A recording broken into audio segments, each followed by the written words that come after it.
कृष्ण और सुदामा अलग अलग स्कूल में पढ़ते थे कि एक स्कूल में पढ़ते थे?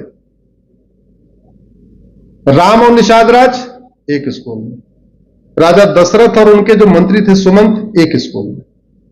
भारत में यूनिफॉर्म एजुकेशन सिस्टम था पहले, कॉमन एजुकेशन सिस्टम था पहले। भारत में मंत्री हो चाहे संतरी हो, किताब एक होती थी, स्कूल एक होता था। आज की डेट में ऐसा है क्या?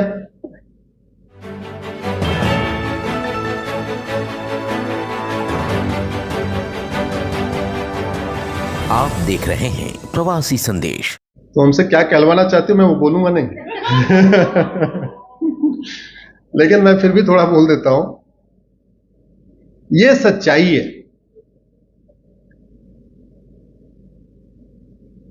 और उसके लिए 3 बीमारियां जिम्मेदार हैं।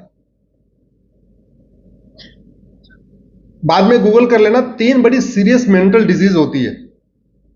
एक होती है नार्सिज्म, दूसरी होती है मैग्लोमोनिया, और तीसरी होती है स्टॉकहोम सिंड्रोम। यह संविधान की शपथ लेने वालों में ज्यादा होती है। संविधान की शपथ कौन कौन लेता है? सांसद, विधायक, मंत्री और जज। उनको ये 3 बीमारियां होती हैं। अब मैं हिंदी में इसको एक्सप्लेन कर देता हूं। नार्सिज्म मतलब जो दुर्योधन की थी। दुर्योधन को क्या बीमारी थी? एको हम द्वितीयो नास्ति, बस मैं ही हूं, बाकी और सब बेकार, मैं ही सबसे बड़ा गदाधारी हूं। मैग्लोमोनिया, उसको हिंदी में कहेंगे छपास और दिखास। जिसको मैग्लोमोनिया हो जाती है वो अखबार पढ़ेगा तो अखबार नहीं पढ़ेगा, अपनी फोटो ढूंढेगा उसमें, मैं कहीं छपा हूं कि नहीं छपा हूं। अखबार पढ़ेगा तो देखेगा मेरे बारे में कोई खबर है कि नहीं है। वो सड़क पे चलेगा तो देखेगा मेरी कोई होर्डिंग लगी है कि नहीं लगी है। एयरपोर्ट पे जाएगा, अच्छा देख रहा है, अच्छा कोई हमको पहचान रहा है कि नहीं पहचान रहा है, हमसे लोग नमस्ते नमस्ते कर रहे हैं, आ रहे नहीं आ रहे। और तीसरी बीमारी है स्टॉकहोम सिंड्रोम। स्टॉकहोम सिंड्रोम में जो व्यक्ति टॉर्चर करता है उससे लगाव हो जाता है।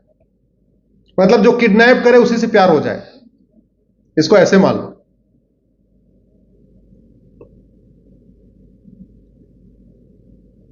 हमें स्टॉकहोम सिंड्रोम रहा, और उसका एग्जांपल बताता हूं। हम लोग 1947 में आजाद हो गए ना। चीन हमसे बाद में आजाद हुआ 2 साल के बाद, 1949 में। आप लोगों को यह पता ही नहीं होगा कि चीन भी गुलाम था। पढ़ा क्या आपने? कभी सुना कभी आप? नहीं। क्यों? क्योंकि चीन ने अपने बच्चों को पढ़ाया नहीं कि चीन कभी गुलाम था। चीन 1949 में आजाद हुआ। 1950 में उसने जापानियों का सबसे पहले तंबू बंबू उठा के फेंक दिया। जैसे भारत में हम 1947 में आजाद हुए और इंडिया गेट घूमो तो कॉपरनिकस मार्ग आज भी मिलेगा। उन्होंने क्या किया? 1950 में ही जितने चीन जापानियों के नाम पे सड़क, मोहल्ले, गलियां थी, सबको बदल दिया, सिलेबस बदल दिया, सारा चेंज कर दिया। और 1950 के बाद जितने बच्चे पैदा हुए, फैमिली को इंस्ट्रक्शन दिया गया अपने बच्चों को ये मत बताना हम गुलाम थे। अच्छी बात है। वास्तव में अगर मैं गुलाम हूं तो अपने बच्चों को क्यों बताऊं कि हम गुलाम थे? नहीं बताना चाहिए। तो चीन का सेंस ऑफ ऑनर बढ़ गया, उसको अंदर अपने आप कॉन्फिडेंस आ गया, हम गुलाम नहीं, हम तो हमेशा से। हमारे यहां दिक्कत आई, और हुआ यह कि धीरे धीरे, चूंकि करप्शन के कारण, जो तुम्हारा सवाल है,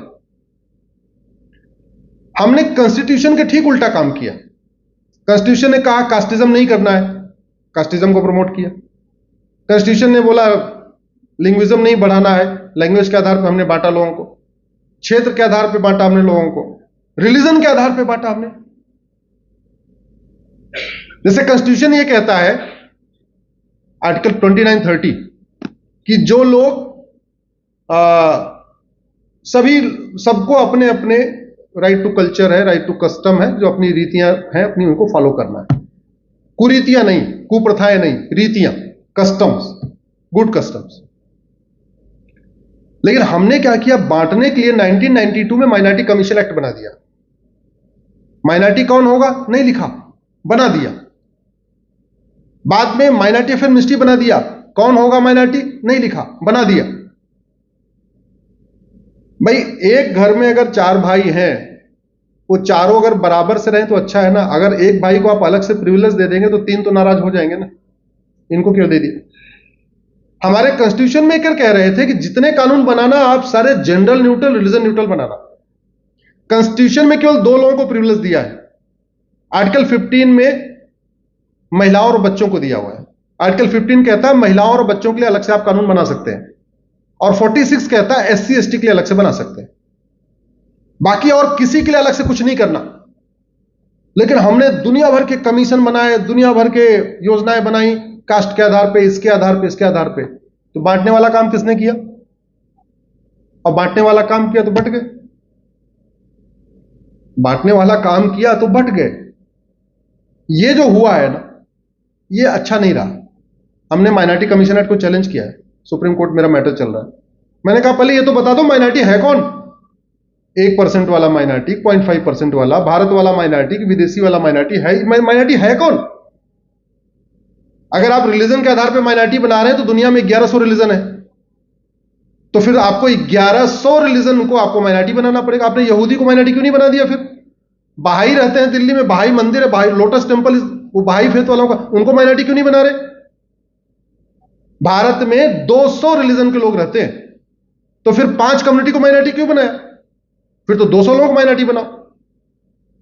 दुनिया में 6500 भाषा बोली जाती है, 6500 भाषा में से लगभग 1000 भाषा बोलने वाले भारत में रहते हैं, तो फिर तो 1000 लिंग्विस्टिक माइनॉरिटी होना चाहिए और 200 रिलीजियस माइनॉरिटी होना चाहिए। फिर करने की जरूरत क्या है? सबको जुड़ने तो, एक दूसरे के साथ जुड़ने तो क्यों करना? और तीसरा हमने जो बड़ा काम किया, और हमने अपने पास से नहीं सीखा। कृष्ण और सुदामा अलग अलग स्कूल में पढ़ते थे कि एक स्कूल में पढ़ते थे? राम और निषाद राज एक स्कूल में, राजा दशरथ और उनके जो मंत्री थे सुमंत एक स्कूल में। भारत में यूनिफॉर्म एजुकेशन सिस्टम था पहले, कॉमन एजुकेशन सिस्टम था पहले। भारत में मंत्री हो चाहे संतरी हो, किताब एक होती थी, स्कूल एक होता था। आज की डेट में ऐसा है क्या? जहां 10,000 जहां फीस है वो एक अलग सेगमेंट वहां जा रहा है, जहां 5,000 फीस है वहां एक अलग सेगमेंट जा रहा है, जहां 300 रुपए फीस है वहां अलग सेगमेंट जा रहा है। तो 10,000 रुपए फीस देने वाला और 200 रुपए फीस देने वाला कभी मिक्स ही नहीं हो पाएगा। वहीं दूसरी तरफ कृष्ण राज परिवार के थे, सुदामा गरीब परिवार के थे, वो इसलिए मिक्स हो गए, इसलिए दोस्त बन गए क्योंकि एक ही स्कूल में पढ़े थे। राजा दशरथ क्षत्रिय थे, राज परिवार के थे, सुमंत केवट के लड़के थे, नाविक के लड़के थे, गरीब थे, लेकिन वो दोस्ती हो गई, बाद में उन्होंने उनको मंत्री बना लिया। तो हमने, और कॉन्स्टिट्यूशन कहता भी है, आर्टिकल 16 कहता है सबको इक्वल अपॉर्चुनिटी मिलनी चाहिए। आज की डेट में मिल रही है क्या? नहीं मिल रही। सारे एग्जाम एक हो रहे हैं। IAS का एक एग्जाम है, क्लैट का एक है, NDA एक है, नीट एक है, जितने भी एग्जाम है सारे कॉमन है। और 65 एजुकेशन बोर्ड चल रहे हैं भारत में। इसलिए इस पे भी एक पूरी PIL चल रही है कि आप भारत में 1 नेशन 1 एजुकेशन बोर्ड लागू करिए। भाई ठीक है, तमिलनाडु वाला अपनी लैंग्वेज में पढ़ेगा, बंगाल वाला अपनी भाषा में पढ़ेगा। अलग अलग एजुकेशन बोर्ड क्यों? अलग अलग सिलेबस क्यों? अलग अलग करिकुलम क्यों? मकसद क्या है? कोचिंग को फायदा हो। कितना भी बच्चा टैलेंटेड हो, बिना कोचिंग में गए IAS वो नीट क्वालिफाई नहीं कर पा रहा, बिना कोचिंग गए वो JEE क्वालिफाई नहीं कर पा रहा, चाहे वो CBSE से पढ़ाओ चाहे ICSE से पढ़ाओ, किसी से पढ़ाओ, अल्टीमेटली क्या है? कोचिंग जाना पड़ेगा। तो भारत में यूनिटी नेशनल इंटीग्रेशन के लिए जो 2 काम करना चाहिए था, जो हमारे फ्रेमर्स ने बोला कि भारत में यूनिफॉर्म एजुकेशन लागू करो, यूनिफॉर्म सिविल कोड लागू करो, और दोनों आज तक नहीं हुआ। यूनिफॉर्म सिविल कोड की चर्चा ऐसे होती है ऐसा लगता बम ब्लास्ट हो जाएगा, होता नहीं होती। और आपको बता दूं, यूनिफॉर्म सिविल कोड का जो सबसे ज्यादा फायदा किसको होना है? मुस्लिम बेटियों को होना है। यूनिफॉर्म सिविल कोड आए चाहे ना आए, हिंदू बेटियों को कोई फायदा नहीं उससे, क्योंकि 1955 में जो हिंदू कोड बिल था उसमें उनको जितना मिलना था मिल गया, लगभग ऐट पार हो चुके हैं।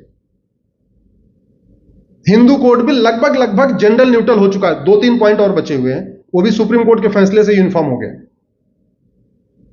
तो जो सबसे ज्यादा डिसएडवांटेज में है 1937 वाले कानून के कारण, जो अंग्रेजों ने बनाया था, वो मुस्लिम बेटियां। भाई अंग्रेजों ने जितने कानून बनाए उसमें कॉन्स्टिट्यूशन तो था नहीं, तो उन और महिलाएं तो उनसे मिलती नहीं थी, मिलता कौन था? पुरुष। तो पुरुष जैसे उनसे मिलके कहते थे वैसे कानून बना देते थे। इसलिए अंग्रेजों के जितने भी कानून है वो सारे जेंडर बायस्ड है। 100% जो ब्रिटिश लॉ है वो सारे जेंडर बायस्ड है। लड़के लड़की की शादी की उम्र बराबर हो जाएगी, होना चाहिए कि नहीं? ज्यादा जोर से बोलो भाई। अरे एज ऑफ मैरिज सबकी यूनिफॉर्म होना चाहिए, रिलीजन के आधार पर होनी चाहिए, जेंडर न्यूट्रल होना चाहिए, रिलीजन न्यूट्रल होना चाहिए, अलग अलग होनी चाहिए। यूनिफॉर्म सिविल कोड से क्या होगा? शादी विवाह की उम्र समान हो जाएगी। क्या कोई दिक्कत है क्या? Grounds of divorce, procedure of divorce common हो जाएगा, कोई दिक्कत है क्या? नहीं। मेंटेनेंस का राइट सबको मिल जाएगा, कोई दिक्कत है क्या? नहीं। एडॉप्शन, गार्जियनशिप का राइट सबको यूनिफॉर्म हो जाएगा, कोई दिक्कत है क्या? नहीं। वन वाइफ वन हस्बैंड का फार्मूला सब पे लागू हो जाएगा, कोई दिक्कत है क्या? नहीं। पेरेंट्स को देखने की देखभाल का राइट सबको मिल जाएगा, कोई दिक्कत है क्या? नहीं, कुछ नहीं। लेकिन यूसीसी को ऐसे बना दिया, ऐसे यूसीसी आते आते भारत में बम फूट जाएगा। किसने बना दिया? पॉलिटिशियन ने। यूसीसी के बारे में जो सपोर्टर हैं उनको भी नहीं पता, जो अपोज करने वाले उनको भी नहीं पता। सपोर्टर सपोर्ट कर रहे हैं, अपोज करने वाले अपोज कर रहे हैं। यूसीसी से क्या होगा? नहीं पता। इसलिए आप लोगों को कहता हूं, आप लोग क्रीम हो, इसको लिखना शुरू करो। Thank you. प्रवासी संदेश को लाइक करें, शेयर करें, कमेंट करें, सब्सक्राइब करें और बेल आइकन जरूर दबाएं।